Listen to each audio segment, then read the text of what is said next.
Dr. Nina, जी sir. Dr. Deshmukh is owning the YouTube. Then you can start. Yeah, only 30 seconds. 30 seconds. Okay. Mummy, Yes, YouTube has started.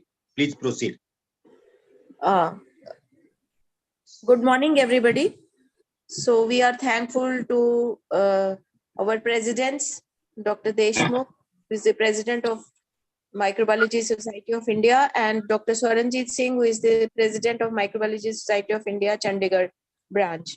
So we are here to discuss on microbiological aspects of chronic suppurative otitis media, CSOM, acute suppurative otitis media, ASOM. And today we have gathered here to hear about this topic from Dr. Jayamanti Bakshi, who is heading Unit 2 of ENT Department of PGI Chandigarh. And with us is Dr. Dharamveer, who is a faculty in the Department of ENT in the Speech and Hearing Unit of PGI MER Chandigarh. So we are lucky that these two faculty members, and they are experts in their fields and they have a lot of experience. The biodata is so long that we have, the time that we have may not allow us to speak so much about them.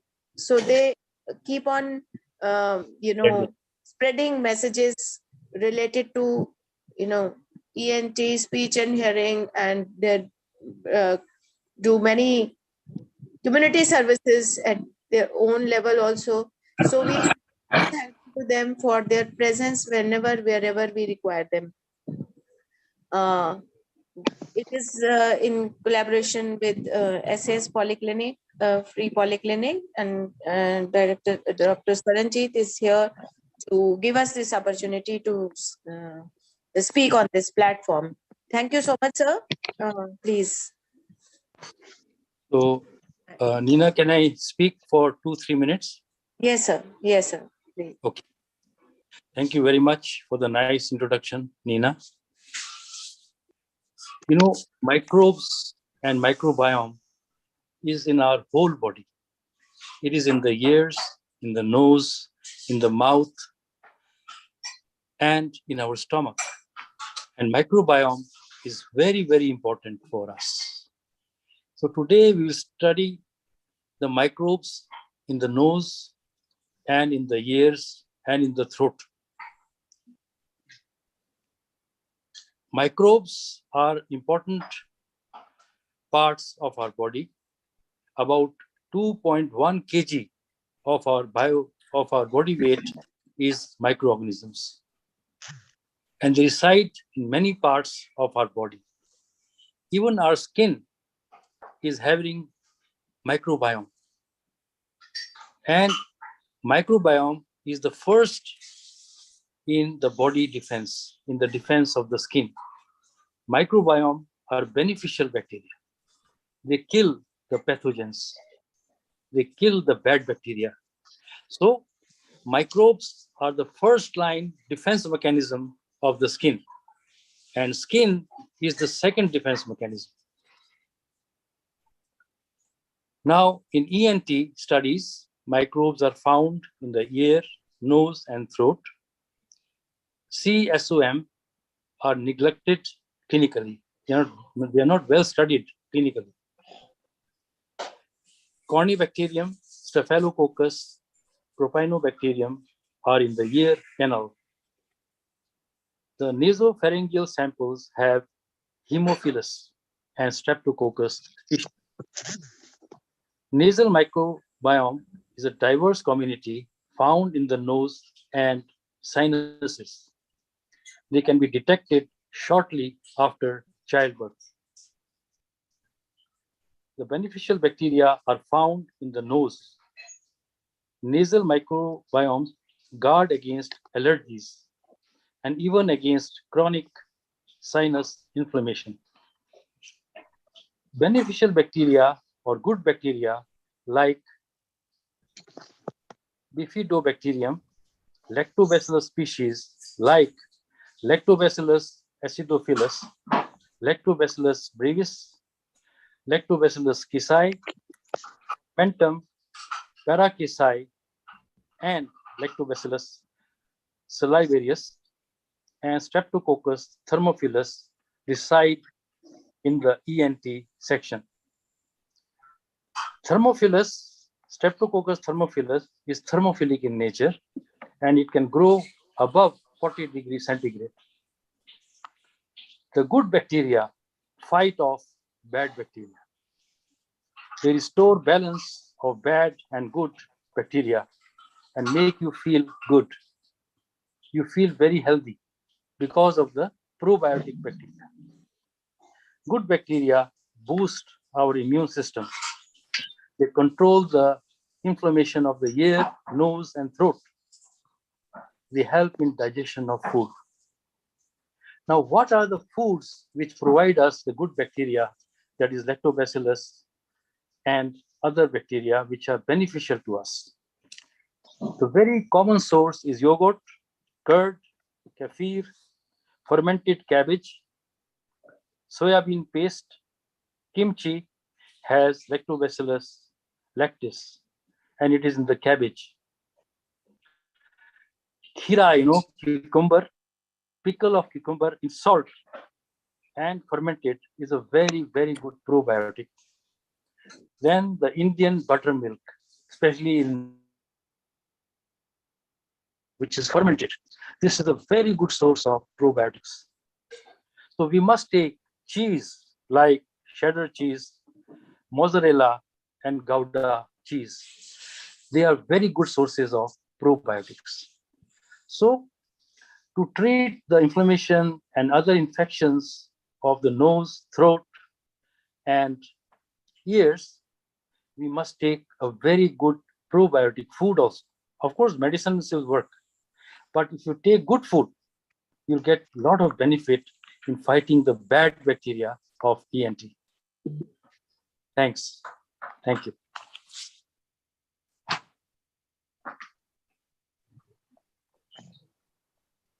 Thank you, sir, Thank you.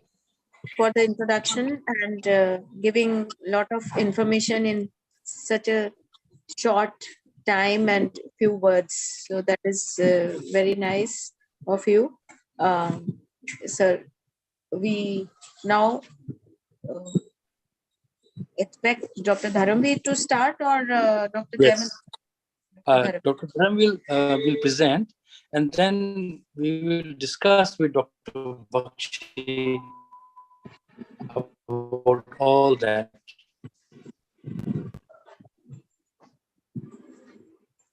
Should I start? Yes. Yes, sir. Dr. Dharamveer, please start. Sir, is it possible to show on the slideshow? If you can click on this slideshow, I think it will increase the size of the font. Okay. Okay, I will try. Yes, sir.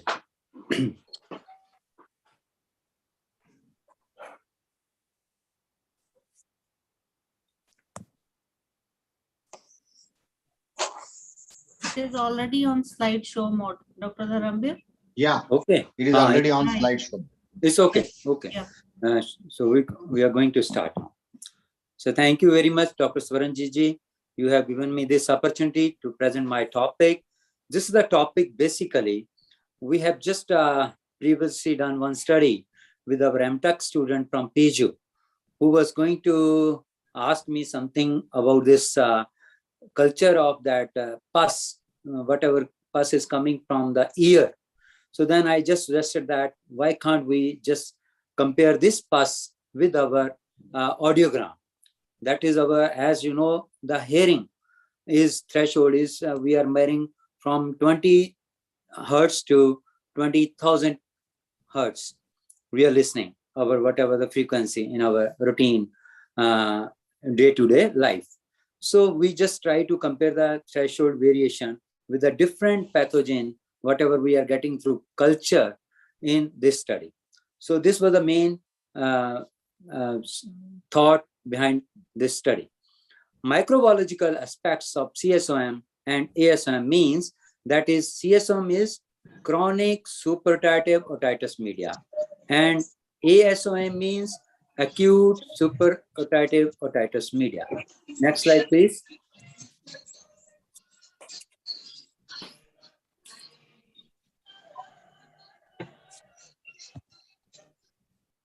Sir, can you move? Next slide. Hello. 1 minute. I have made a next slide, but what happens, I don't know. 1 minute. Acha, it's not showing.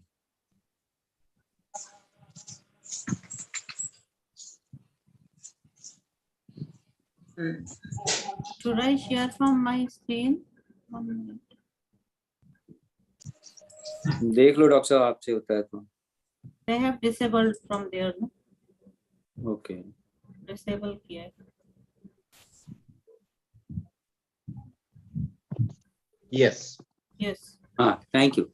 So, chronic suppurative otitis media, a type of acute suppurative otitis media, is characterized by long-term middle ear infection with perforated eardrum and continuous or intermittent discharge from the ear canal that lasts more than 2 months. The infection is acute for significantly affecting the hearing abilities of the infected individuals along with fever, vertigo, and tinnitus. According to WHO, 65 to 350 million individuals suffer from CSOM worldwide, among us which the developing or underdeveloped countries are the major victims.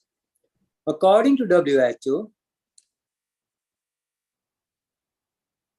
among us which the developing or under countries are the major victims, in 2014, WHO recognized CSOM as one of the neglected tropical disease. Next slide, please.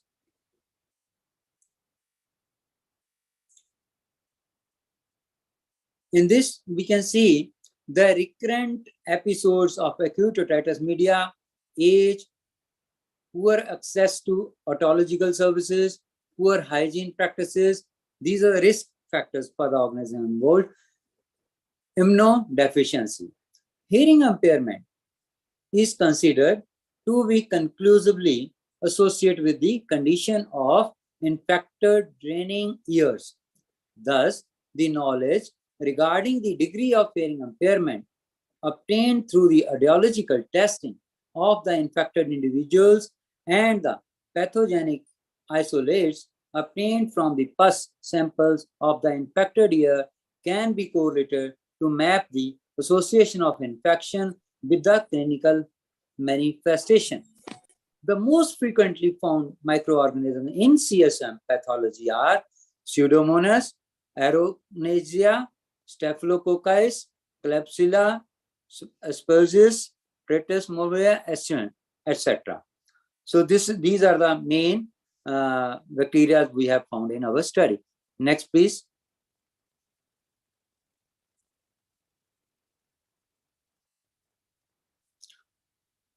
The present study was aimed to explore the possible association of audiometric analysis with the aerobic bacteriological findings in patients with CSOM, which is neglected clinical manifestation.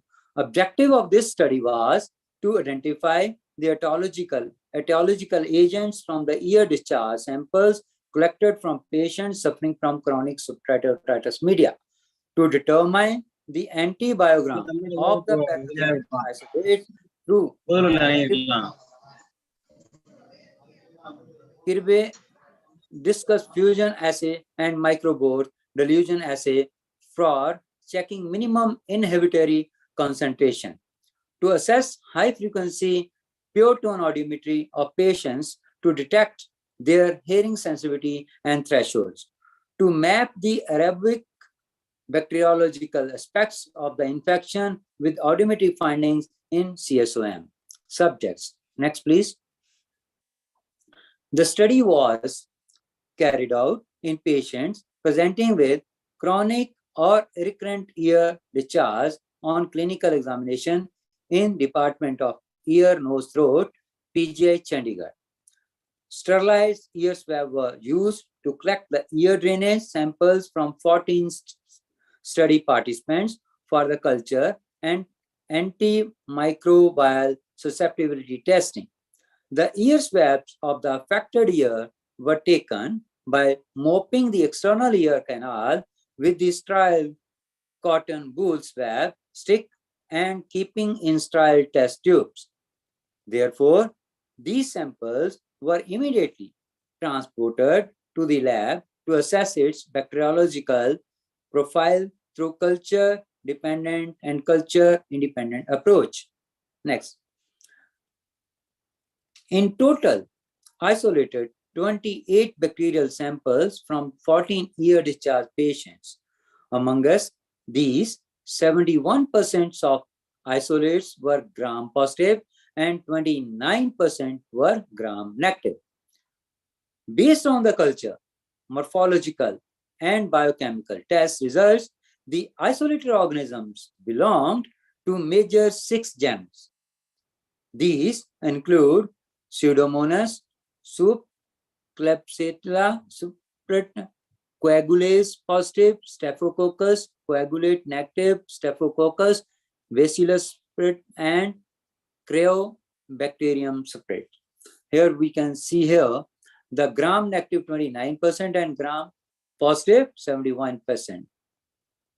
Next slide, please. So this is the these are the slides they had made to evaluate each and every bacteria. Next slide, please. Similar process they have used individually in slides A, B, and C. Next. So these type of structure they have found in these microscopic photographs of the bacteria isolated at 100 magnifications. Next. So here, to assess high frequency photon audiometry of patients to detect their hearing sensitivity and threshold according to different way.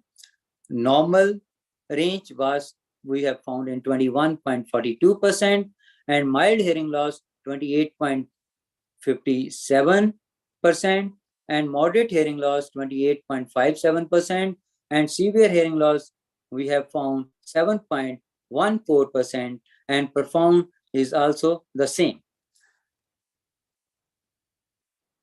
Here we can say the threshold, whatever we are considering in normal routine, that this according to ANSI standards, American National Scientific Hearing Association, they have made this type of classification in which we have normal threshold till 20 decibel HL and mild hearing loss 20 to 35 decibel, moderate hearing loss 35 to 50 decibel, and moderately severe 50 to 65, and severe hearing loss is 50 to 65, and so on. Next slide, please. So these are the audiograms of all these patients. We have given some slides here. Here in this, you can see that in x-axis, we have frequency, and on the y-axis, we have hearing sensitivity. That is minus 10 to 120 decibel hearing level. And here in routine, whatever we are using for our audiometry purpose, that is 250 hertz to 8000 hertz only. Here, this is in the red, we are measuring the right threshold, and in the left blue line is a threshold of the left ear.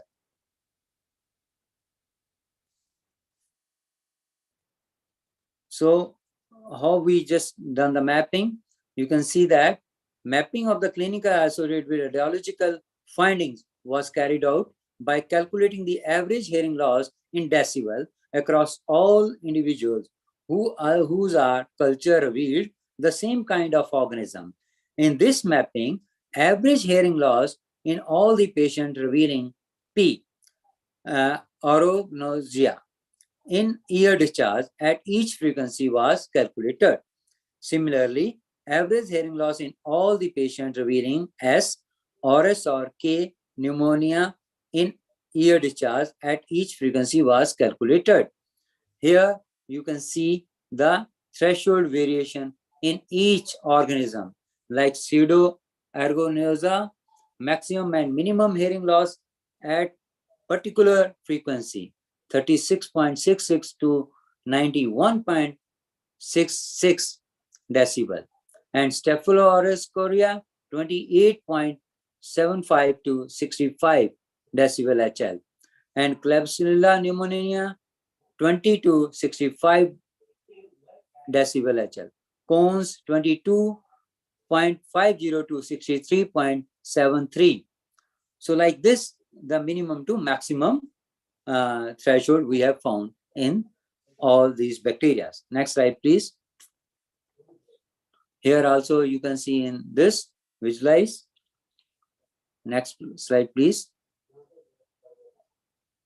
That was the bar diagram. Significance of the study and concluding remarks.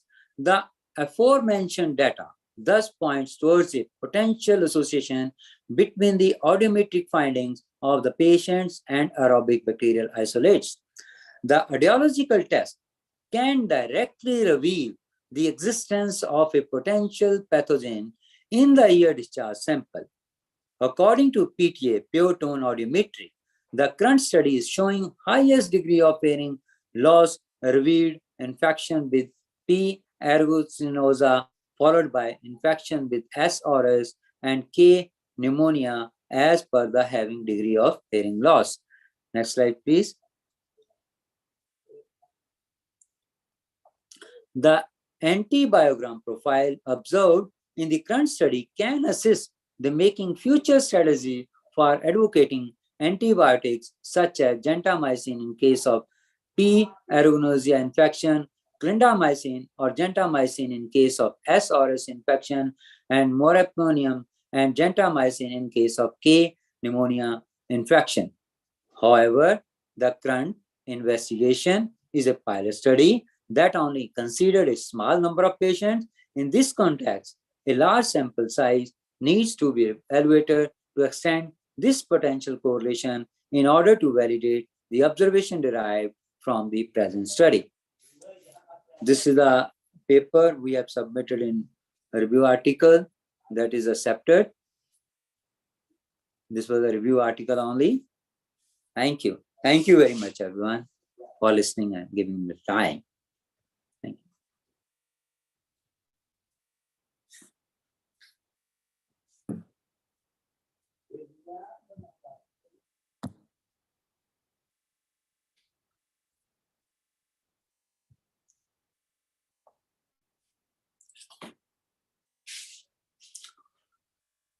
Hanji, Doctor Sahab? It was a very excellent lecture by Dr. Dharamveer.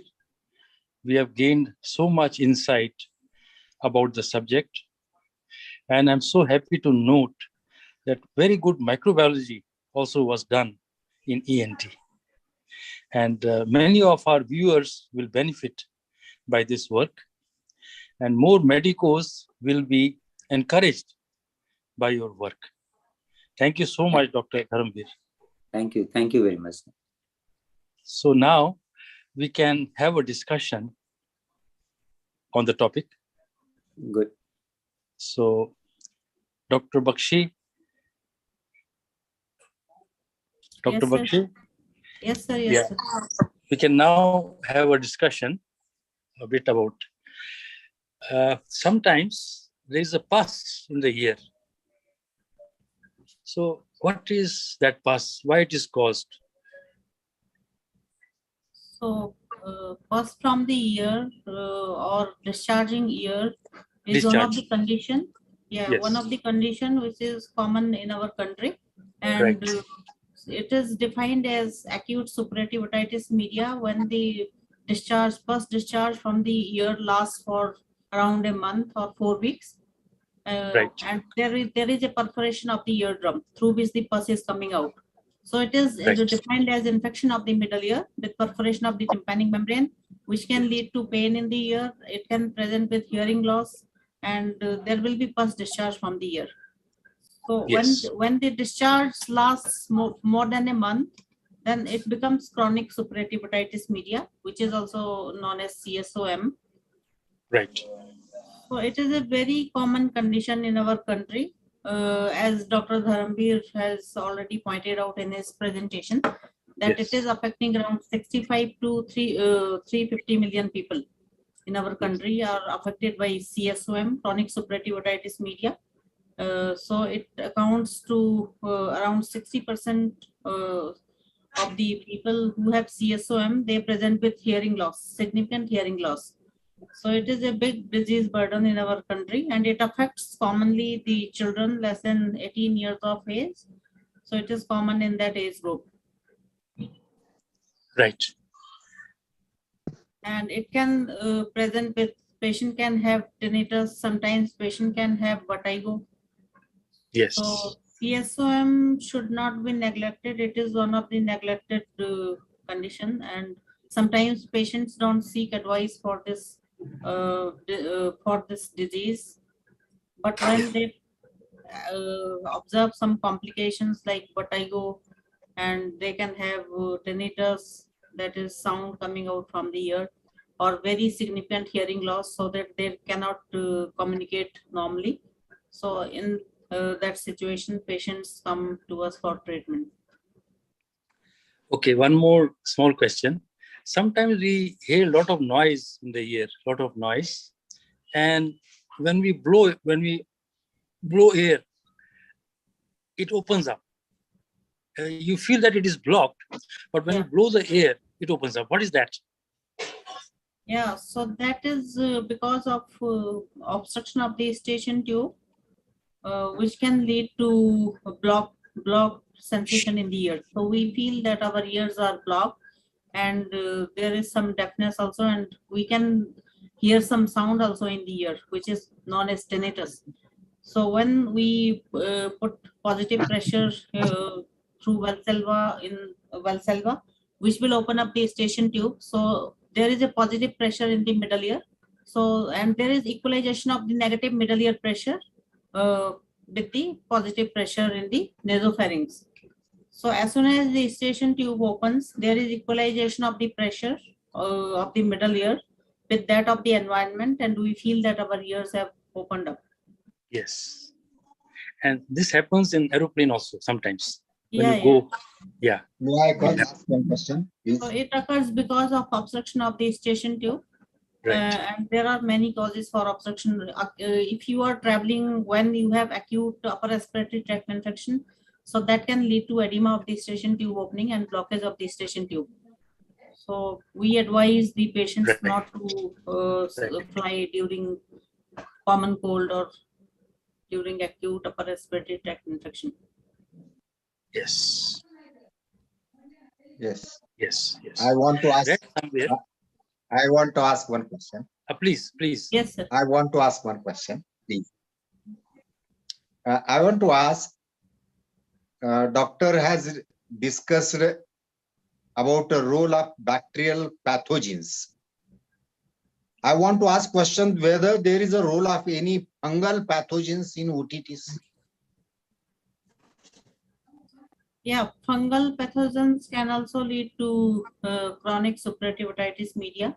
And sometimes these fungal infections can lead to otitis externa, which is a condition in which there is infection of the external ear canal with intact tympanic membrane. So they can lead to otitis externa, which should be treated with antifungal ear drops and antihistamines.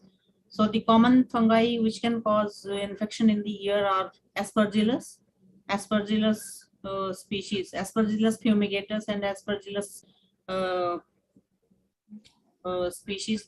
Candida is also one of the fungal pathogen which can cause ear infection. So they can cause otitis media also if there is perforation of the tympanic membrane. So these fungi can become pathogenic and they can cause otitis media. Can I ask one question to Dr. Dharamveer? Dr. Dharamveer, can I ask you one question? Sure. Why not? Yes. You know, I read somewhere recently that the microbiome in the stomach, some specific microbiome in the stomach, can cause brain stroke. And since the brain stroke is caused, it leads to impaired hearing because of brain stroke. Can you enlighten me on this subject? In our study, I have not found like this, but when the brain stroke is there, that speech loss is there. That's what I'm asking. Yeah, speech, that is because as you know that our speech area in the left side, if anybody is having the right hemiplasia, then the aphasia occurs, that we call it the aphasia, loss of language. Speech, not yes. Hearing, because hearing. No, I'm sorry. I wanted to say speech. The brain stroke causes impairment in the speech. Yes. Definitely. There's a main cause for this, because when the person got this bacteria in that area, blockage, we can say that the blockage. Okay, so that right hemiplasia the patient can get, and the left side you have a language area. Then the patient got the expressive speech language disorder, that we call the aphasia expressive language disorder. Exactly. And also called the Broca's aphasia. Paul Broca has given the name of this. He has found this name of this aphasia when anybody get that stroke. Can it be rectified by speech therapy in most cases? Definitely. But it depends upon that, how much time duration, because it's the spontaneous recovery occurs 4 to 6 weeks only. If in this 4 to 6 weeks the patient improve, that's good. If he doesn't improve, then you require the continue regular speech therapy. Then only you can improve this type of patient. One of my patient, there are no doubt, it depends upon the severity, how much severity he is having the deprivation of that problem, language problem. One of my patient from this government college, GCM, that was get this type of a problem, but after my therapy, he has joined the regular work. This is my own patient who has gone to the same post after getting that. But no doubt it has taken too much time to improve his speech. Right. Now he's doing the job. Yeah. So it depends on the amount of damage in the brain, right? If the damage is less, it will be restored. Less automatically. Yes. If the damage is too much, it cannot be restored. It cannot be. But if the damage is too much, there is one treatment, AAC, that is alternate augmentative communication therapy is there. Through pictures and all other communication, you can improve them. But not much you are able to improve them. That's right. Dr. Nina, please ask some question. Yes, sir. Sir, I want to know, like, what is the reason that different organisms cause different percentage of hearing loss? Is there any correlation, or it is just a finding that Pseudomonas had a different impact and other species had different effect? Ma'am, is it just a finding, or is it correlated? No, this is just finding, because whatever we have done in our this paper, research paper, because initially there were two pathogens, Staphylococcus aureus or one another. Normal people were saying that whenever any discharge is coming from the ear, and they were treating to those two main pus discharges and giving the antibiotic to everyone. So what as we have done in our study, we have found different type of pathogens. So we are trying to tried to find out with this hearing loss that if we are correlating, then there is no need to do the culture evaluation. We can treat, if we are getting this much threshold of the patient, then we can start our therapy. So they have not audible, sir. Hello. Yeah. Yeah, sound was not coming. Yeah, now it's getting. Yeah, but can we use it as a screening method that if this Yes, much why not? We can hearing use loss it. is there, it can be this bacteria, or if this much hearing loss is there, then it can be this bacteria. That is what I'm asking, that they be correlated like this? Yes, we are just trying to stress on that only. That's why we have found that. But of the finding we have found, we are trying to correlate with our own daily routine in our PG. Dr. Mahajan? Dr. Mahajan? Yeah, good morning to everyone there. It was a very beautiful and very well planned research work in medical field. That is in ear, so many microorganisms are there, as already discussed by you, sir. I just had one query, like there are so many microorganisms like pathogenic as well as beneficial microorganisms. In your swab, you could see like most of them, what you found was all pathogenic. Did you have a chance to see in that any beneficial microorganisms were also found in that pus swab No, along with the pathogenic one? Like lactobacillus, bifidobacterium. Could you see something? Streptococcus, thermophilus? Means majority of them were only pathogenic bacteria. Dominant were the pathogenic one compared to the beneficials one. You want to say that? We are just seeing these actually areas because this study was carried out by Dr. Praveen Rishi, okay, from PGU Department of Microbiology. She was the main guide of this study.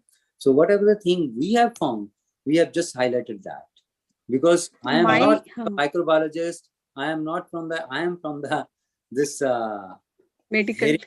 medical field, and I am not aware many things from your field. Sir, what I feel is that when we are looking for pus, definitely we will get the pathogens. And if we go for the normal swabs, then maybe there are some other beneficial bacteria as well. But when the study is basically on the pus, when there is a what do you say, Dr. Dharamveer? Why I was curious here was like, during the defense system, probably these good bacteria might be like fighting with those bad pathogens.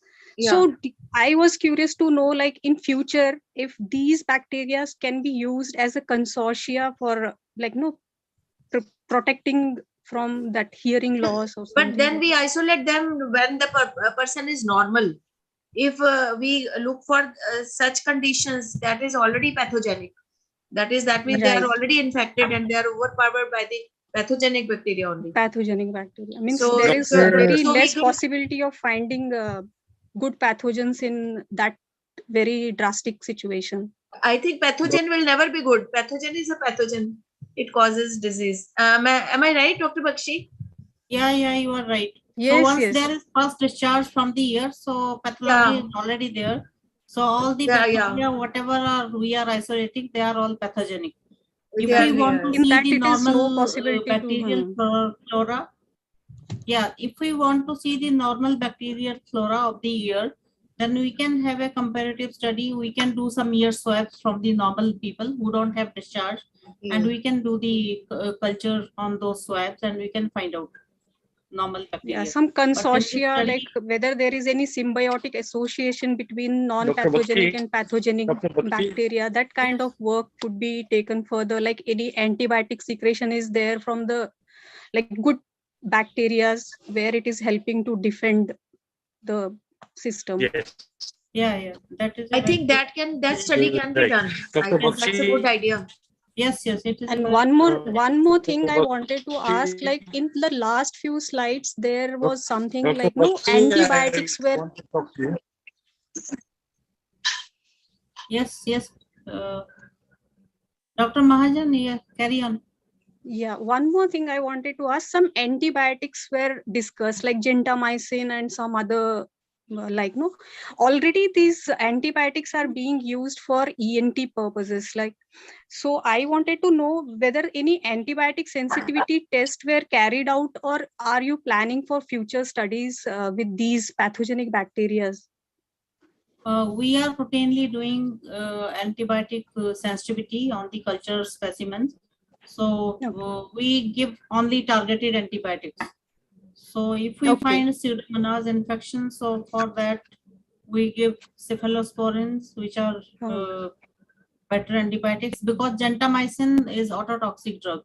So it should not be given in a case with CSOM. Although it is very effective for the CSOM patients, it can reduce the Pseudomonas infection very quickly, but it is ototoxic, means it can damage the hearing system of the ear. So we should not use gentamicin. We can use on the topical ear drops, but systemic gentamicin is not being used commonly now. So we use cephalosporins like ceftazidime or ceftriaxone or cefoperazone sulbactam. These are the antibiotics. And sometimes we get the sensitivity of Pseudomonas for ciprofloxacin, ofloxacin, levofloxacin. So these antibiotics can be given in the oral form, oral tablets. Dr. Bakshi, Yes. I think you were focusing on pathogenic bacteria because yes, the pus contains predominantly pathogens. Yes. But now you can plan one study, as Dr. Mahajan is saying, that look for good bacteria also, like Lactobacillus, Streptococcus thermophilus, and Bifidobacterium. And you will see that there is a very good balance among the pathogens and the non-pathogens. Okay, and that you can report that in a normal ear, normal nose, normal throat, there is a balance caused by the good bacteria and the bad bacteria. All right. And like Dr. Mahajan was saying, some bacteria produce antibiotics. Nina has worked on biosurfactants using Bacillus and Pseudomonas species. And peptide antibiotics. It is having a lipopeptide, which is having 7 amino acids known as surfactant. It is having a very, very good antimicrobial activity, not only bacteria, but also fungi and virus. So some bacteria which are in our group of bacteria, they kill the bad bacteria by producing antibiotics. So this study will be very unique if you can do this study. The balance between the bad and good. And we can make a consortia of good bacteria and use it for the pathogenic bacteria also. Like you can test it like bad and good. Yeah. Something of that sort I was thinking. So we will have to we will have pathogen interaction studies. Yeah. You take curd, you get automatically a probiotic. You'll get Lactobacillus. Okay. So in that case, from the ear swab, if you can take directly from the ear, what you call that microbiome source, if you take it, that will be the best way to carry out rather than collecting from the alternative source. Right. You can publish this in a very good journal. Yes. Very good. Yeah, you can do some molecular kind of work, add into that if you have some expert peoples there. So we have the department of biotechnology, so we can ask them to do some molecular studies. Yes. So molecular studies identification. Yeah, any differences there between whatever the pathogens they are present in the ear. Yes. Thank you so much.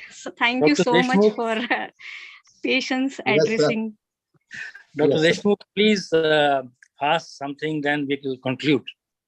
Yeah.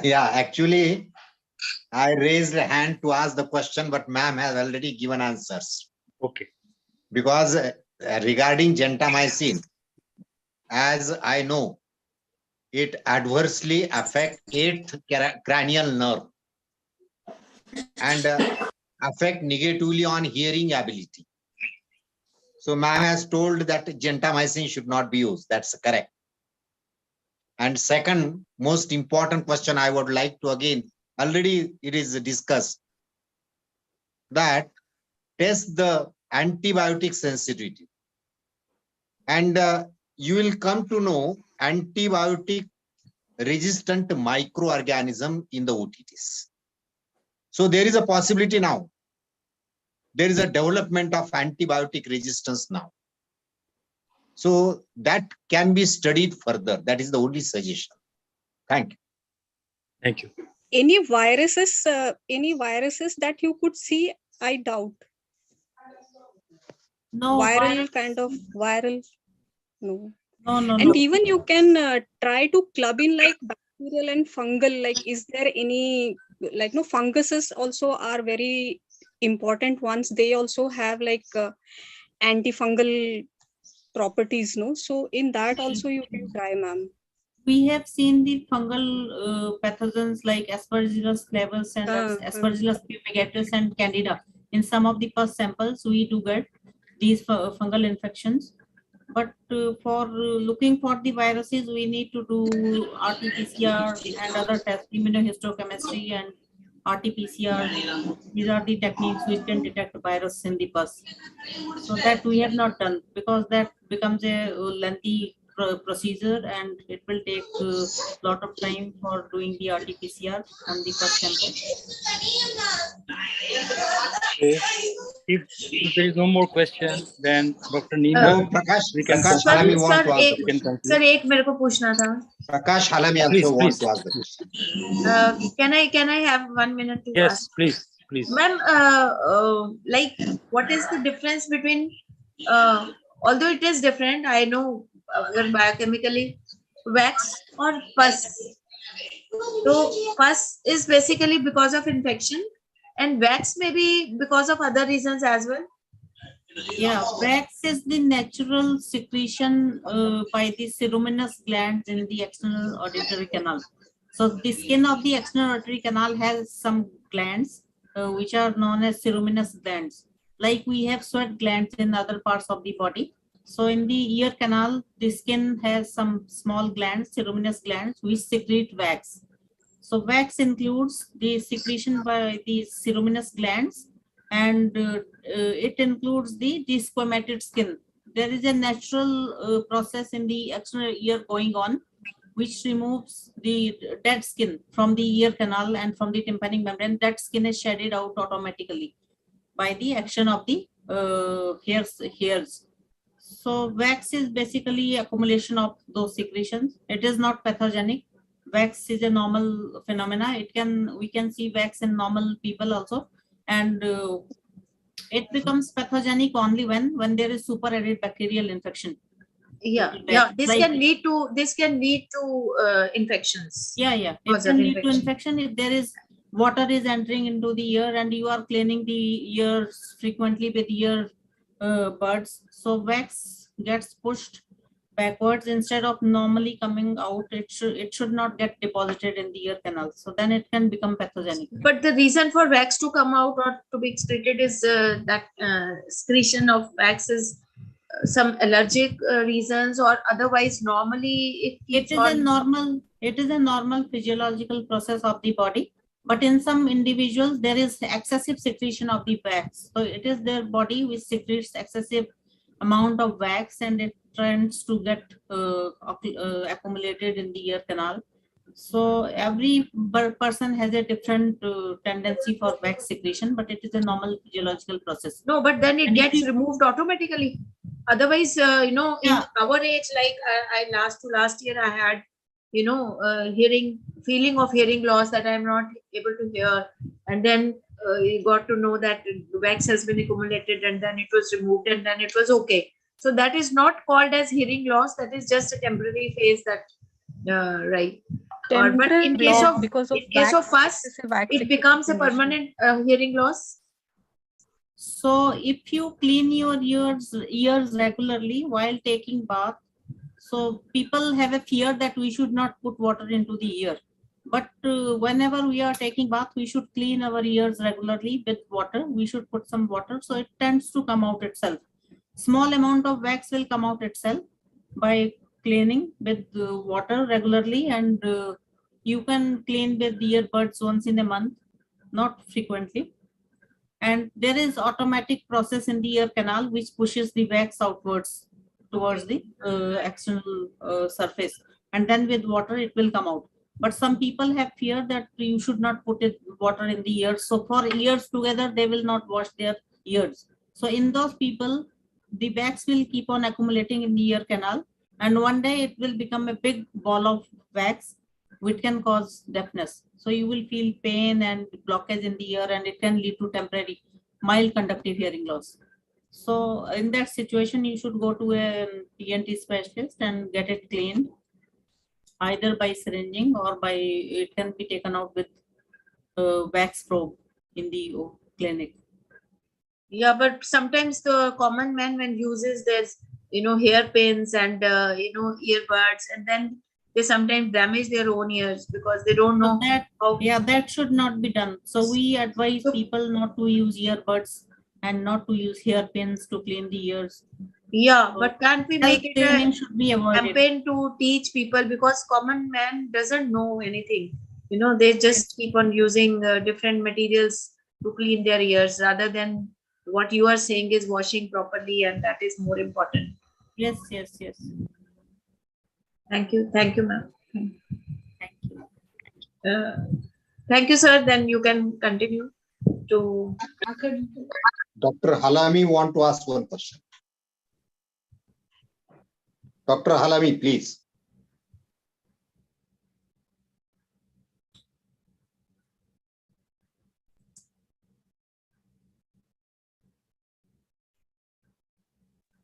Dr. Prakash, I think he is there, but he is not talking. Dr. Okay, Prakash. sir, then we can conclude the program. Yeah. Nina, please. So that was a very beautiful Sunday with lot of information related to the microbiological aspects and the ENT aspects, and we could make a good use of our Sunday morning. And I think we must thank Dr. Jaimanti Bakshi, head of the ENT department of PGI-MER Unit 2, and Dr. Dharamvi, the faculty in speech and hearing unit of ENT department, who have beautifully, gave a very concise, precise, and clear message that how we can understand and we can go ahead with our research in this area. The message given by Dr. Swaranji, Dr. Arvind Deshmukhji, they are really very active these days in promoting microbiological aspects in different areas to common people, to all the microbiologists, to other scientists of different streams. So they have made a very good platform to make them sit together and talk and discuss. Rather, last week we had a panel discussion on microbiological aspects in dental caries, and it's all like a beautiful platform for all of us to get together. And with this, I would like to thank the speakers and all the participants, Dr. Mahajan, who have been very actively, taken a lot of interest to discuss about various aspects of ear infections.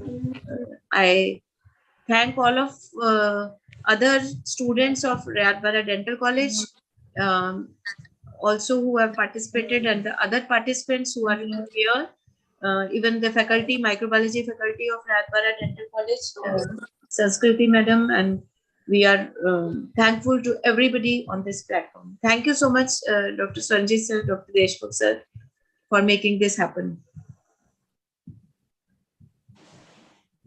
Thank you very much, Dr. Nina. And I also thank you very much for conducting the program. Thank you. Thank you. This program is recorded and tomorrow YouTube will be available. Right. Okay. Thank you, sir. Thank you. Thank you, sir. Dr. Thank you you. so much. Thank you. Thank Thank you, you, Dr. sir. Saranjit Singh. Thank you for the opportunity. And thank you, Dr. Dharamveer. Thank you, Dr. Neena Mehta, for wonderful session. Thank you all. Thank you. Thank you, sir. Thank you, everyone. Thank you, Swaranjit sir.